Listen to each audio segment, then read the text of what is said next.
Hello everybody, welcome to episode, I think 55 of the PMD Tea Buyers Club. I'm doing this as a quick impromptu episode because there was somebody who commented, I can't actually remember their name now, on episode 1 of the PMD Tea Buyers Club, and he was asking about colour in the cup. How do you tell quality by looking at colour in the cup? And I'm just remembered it. I'm sitting in my back garden actually, so you can have a bit of a view. Look at the rhododendron trees. My old dog Brucey, who was on episode, I don't know which one it was, but it's the one where we did the Roy Boss with Duke. We first showed Duke. Would love to, have a whiz on those bushes. But what I'm doing today is I'm drinking a seasonal tea from St. James Estate, and I just spoke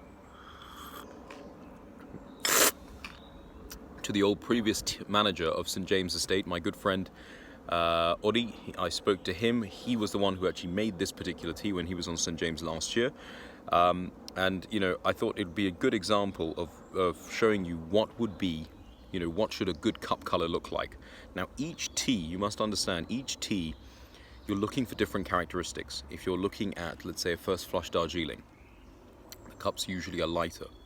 They're almost green yellow in character. If you compare that to a first flush, they tend to be a little more, a little bit more orangey in color, So you can't compare, if you're comparing cup colors, you must, compare apples with apples, pears with pears. You can't compare, two different types of tea. So for example, with this tea that I'm looking at the moment, it's a uva tea. It's a seasonal tea. So it's a high grown. This is actually a high grown estate. I am looking for different characteristics in this tea compared to let's say, a Norelia or a first flush Darjeeling or a green tea or an oolong tea from Taiwan. Everything will change. So for upcountry Ceylon tea, or even Assam teas, or even good Kenyan teas, or teas from Indonesia, we're talking black teas now, I am looking for a bright cup. I'm looking for brightness. If your tea also has a golden rim to it, that's also a sign of quality. You want to see if the cup is clear. I think in episode 23, possibly it was, when I tasted an Assam tea from Halmari Estate, that had what we call creaming in the cup. Now that's that's really a sign of a quality made tea, and sadly, it's something that you don't see as much in teas. You see it, but you don't see it as much as you should see it, because a lot of estates don't push for quality, and there's a whole bunch of other reasons of why you're not seeing it as much. But if you see it in a cup, it means that it's a well-made cup. And what I mean by creaming is watch episode 23. Otherwise, just to give you a bit of an idea, creaming in the cup means where your tea cup, where you leave it after you brew it, you pour it into your tasting cup, it'll go cloudy. Now, I'm not actually using a tasting cup today. I'm using a normal tea cup, and I'm going to pan the camera in, and you'll be able to see what this cup looks like. And you'll notice it's very bright, orange in color, and you can nicely see that golden rim that's around the cup. This is a very appealing cup, and if you just look at that cup, you'll be able to tell as a taster, this has the characteristics of a well-made tea. Now, there are times where you'll see a nice bright characteristic. You'll have that golden rim. Things will look good. You'll have aroma. Sometimes you have aroma in the infuser, but when you actually taste the tea,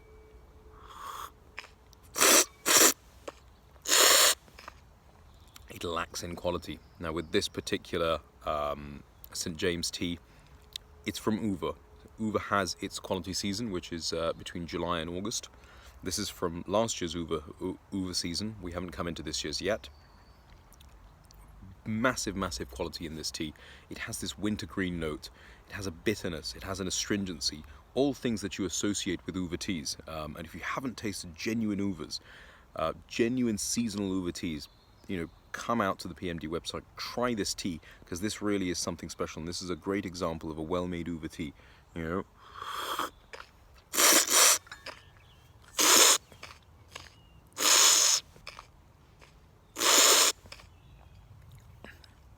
Get this astringency on the side of your palate. You get that wintergreen right in the middle, and there's just this little bite to this tea. Now, I tend to prefer to have this particular tea from St. James Estate plain. You might choose to put milk in it, but I would always recommend, with a seasonal tea like this, have it plain. If you don't want to try something as strong, because the leaf grade that we've used here is a Pecco, if I'm not mistaken. It's a Pecco grade of tea, upcountry Pecco, so small leaf grade. If you want to ease yourself into Uva teas, You know, try something like an OP1. Try something like an OP1 simply because the leaf size will be a little larger. The effect of the actual uva flavor, if it's a genuine uva, won't be as pronounced. You know, and it'll be a nice easer into an uva tea. Uva teas aren't for everyone. It's very much a connoisseur's type of tea, I tend to find. You know, it's very much, if you're a whiskey drinker, it's almost like drinking Islay whiskies. Peaty, smoky, not that this is, but, you know, it's not what, you know, the majority of whiskey drinkers who would, you know, tend to have a blended whiskey. It's, you know, something that a lot of whiskey drinkers don't tend to associate with Scotch whiskey. You know, these big, strong, peaty flavors. And that's kind of what you get here with an uva tea. If you're used to drinking black teas, Ceylons, you know, a lot of the time you'll be tasting Western quality teas, or teas from the Western region. This is a whole different ball game. This is real quality, you know, astringency, bitterness, wintergreen. You know, it's quality tea making at its best. And I would highly recommend that you guys try it. But if you're looking to understand what good cup looks like, that's an example of it. I'm going to put it up in our Instagram, and now I'm going to get back to drinking my tea. Happy sipping, guys. I hope you're all well.